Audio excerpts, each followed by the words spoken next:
It's 2024. It's 5 o'clock in the morning.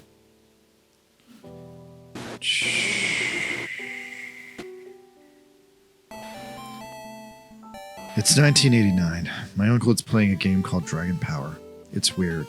You seem to be a monkey fighting a bunch of samurai dudes.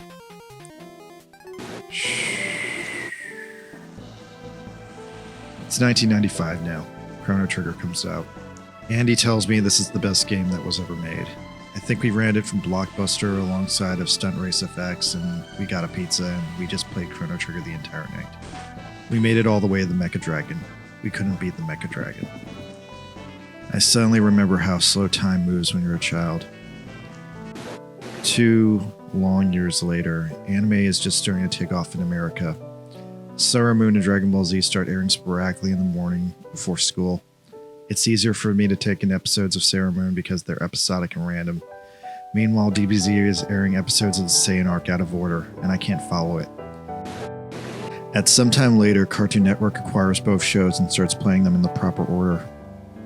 But also my cable provider doesn't get Cartoon Network immediately, and by the time they finally do, they've made it all the way up to the part where Goku has gone Super Saiyan and is fighting Frieza.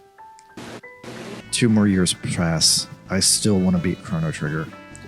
Super Nintendo emulation becomes a thing. I end up beating Chrono Trigger for the first time on a Windows 95 computer. I still want my own copy though because I'm a collector, but the SNES cartridge has become extremely rare.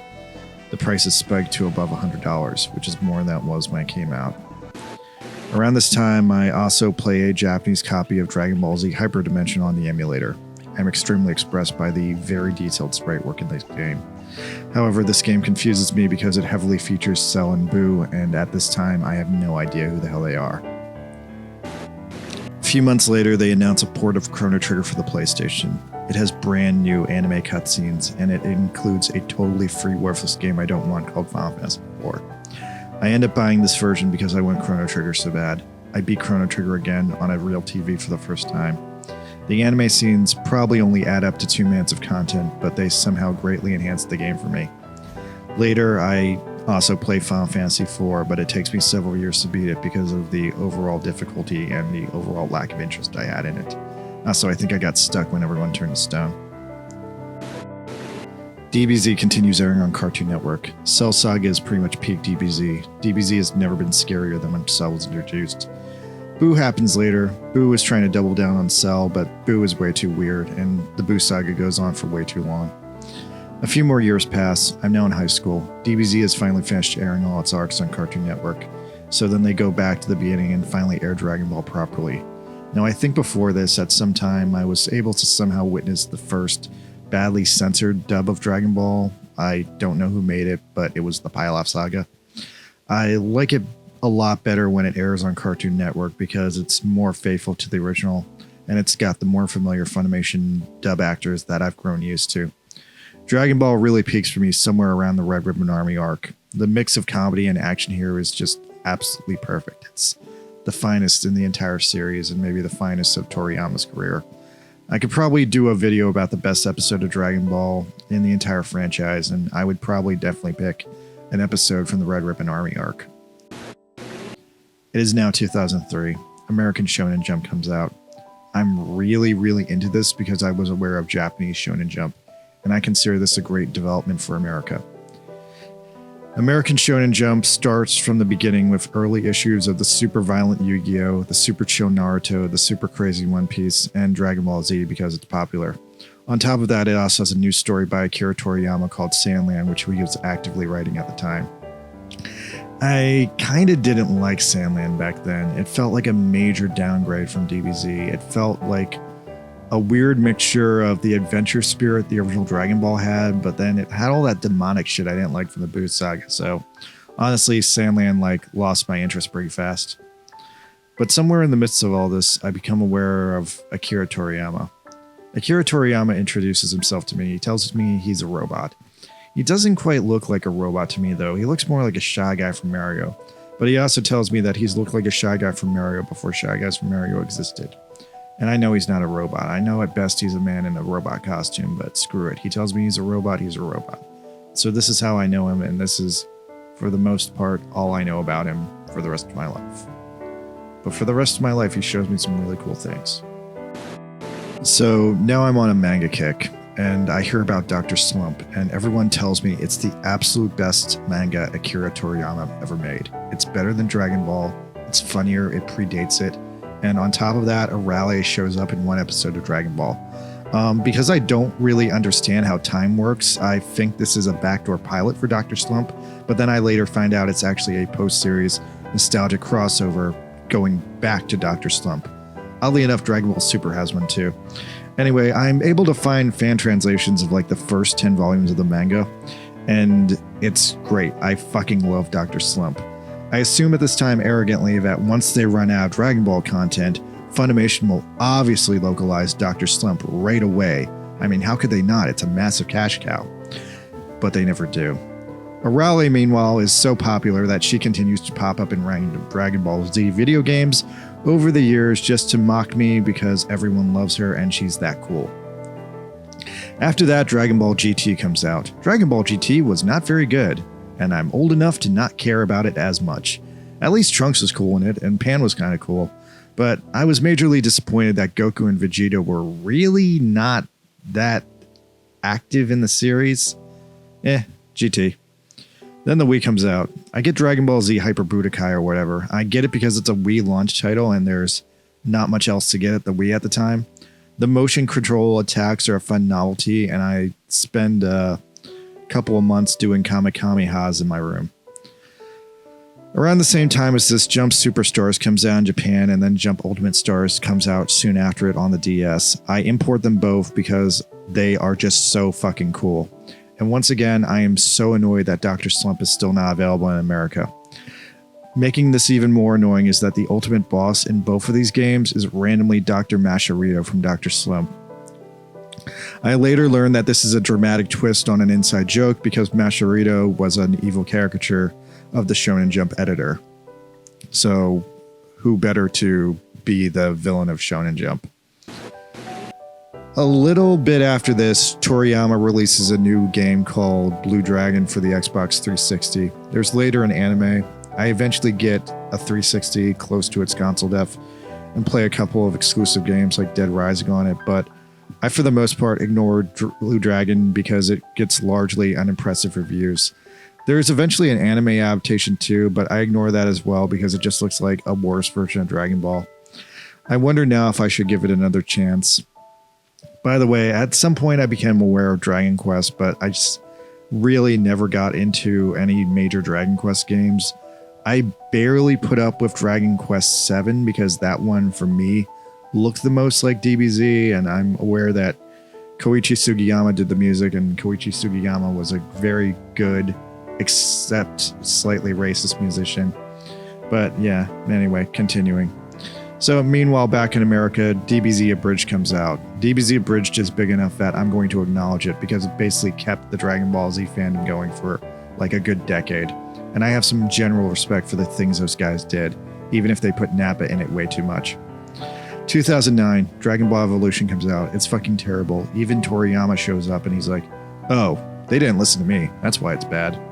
Around the same time, a clip on the internet of a good live-action Dragon Ball starts going viral. It's a clip from the 1980s Hong Kong adaptation of the original Dragon Ball. I end up seeking it out, and ironically, the only good thing about this movie was that one clip, because the actor who plays Master Roshi absolutely kills it. Best on-screen version of Master Roshi so far. Other than that, it's weird. It's a more militarized, bad live-action recap of the Pilaf saga. But hey, it's at least better than Dragon Ball Evolution. After this, I moved back to Asia. I again try reading the Dr. Slump manga, but I can't understand it because it's in Japanese. At some point, they did try to make an official translation in English, but I don't think that translation was complete or ever finished, so I ignored it. Was it complete? Let me know in the comments if you know. Anyway, at least I finally saw the rest of Lupin Part 2 in Asia. While I'm in Japan, I end up having a long conversation with a friend of mine about manga and anime sales. Even though at this time One Piece is already the most popular manga in Japan, according to my Japanese friend, Dragon Ball will still always be the most popular manga of all time. And when I asked him why that was, if he thought that One Piece or another manga could ever become more popular than Dragon Ball, he told me some grim facts. In his opinion, because Japan is running out of children, and because Dragon Ball peaked in the 80s when Japan still had a more healthy population, all those kids who enjoyed Dragon Ball grew up and it aged with them, and they're still into it. But because the Japanese population has been declining, the number of children has been slowly dwindling, he just thought that it was impossible for any new manga to ever match or eclipse Dragon Ball's success, because financially the population size just won't allow it. And that was a mind-blowing fact. So I guess after that, Dragon Ball Battle of the Gods comes out, and I guess that came out to answer the question, was Dragon Ball Z popular still? And if it was, how popular was it? And yeah, sure, Dragon Ball Evolution was a shit show, but Battle of the Gods did fucking gangbusters, so the answer was obviously yes. Dragon Ball somehow restarts after that, full throttle. After this, a few years later, we get Dragon Ball Resurrection F, and then that goes straight into Dragon Ball Super. More DBZ games come out. Kakarot got a lot of hype, but I skipped it because it was just a retread of the Saiyan arc. I do eventually pick up Dragon Ball Fusions on the 3DS, however, because that delivers a lot of new content and a lot of fun shit. Anyway, Dragon Ball Super kind of just happens, because the first 2 seasons were just recaps of the movies, that kind of wasn't very exciting, but then it got into the Goku Black arc, and the Goku Black arc was peak. Goku Black was really fucked up, and, I respect that it was trying to go back to some of that weird horror shit from the later seasons of DBZ. Then after that, they did another tournament arc, and it was just kind of same old, and the show got canceled. After that, my uncle died, and then I came back to the US, and then Donald Trump became president, and I immediately left the US. So I went to Europe. I spent a month in Italy. It's 2016, but I discovered that Italian TV is hilariously sexually perverted, especially compared to American TV at the time. There's literally an entire channel that's just a loop of hot women dancing forever. And another channel after that one is Dr. Slump. It's dubbed badly in Italian, but I'm kind of blown away that this Italian rerun is of episode 200. I watch it, but my Italian is not good and it's majorly far into the story and I'm just kind of lost, but god damn it, I want to see Dr. Slump so bad.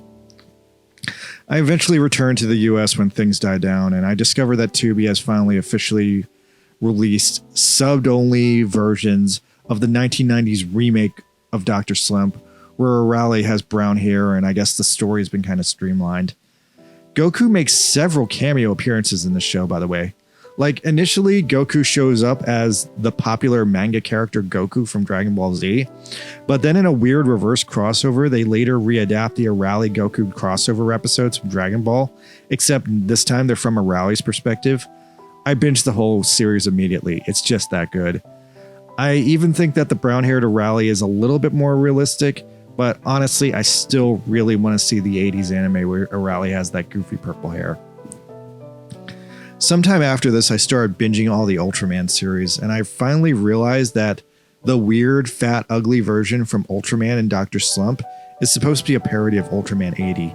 Realizing this instantly decreases my respect for Ultraman 80, and the fact that Ultraman 80 has an odd sitcom quality does not help. A little bit after this, Dragon Ball Z Broly comes out. I end up going to see it in a packed theater in the middle of New York City. People are treating it like a sporting event. Every time Goku throws a punch or gets hit, the crowd goes wild. People are yelling, screaming, crying. It's potentially one of the most exciting films I ever seen in my life, just because of the way the audience reacted to it. Years later, I'm still waiting to see what happens after that. Dragon Ball Super Heroes is the next movie after that, but it just doesn't get the same reaction. I think it's probably because I didn't see it at launch, but it was definitely way too derivative of Cell Saga. I'll give the movie some credit because it at least stars Piccolo, and Piccolo's been ignored for years, but at least someone oohed when Android 21 had a cameo, so that got me thinking that, oh, I don't know who that is. So after that, I did a speed run of Dragon Ball Z Fighter Z because I wanted to soak in that Android 21 story because she's just so hot.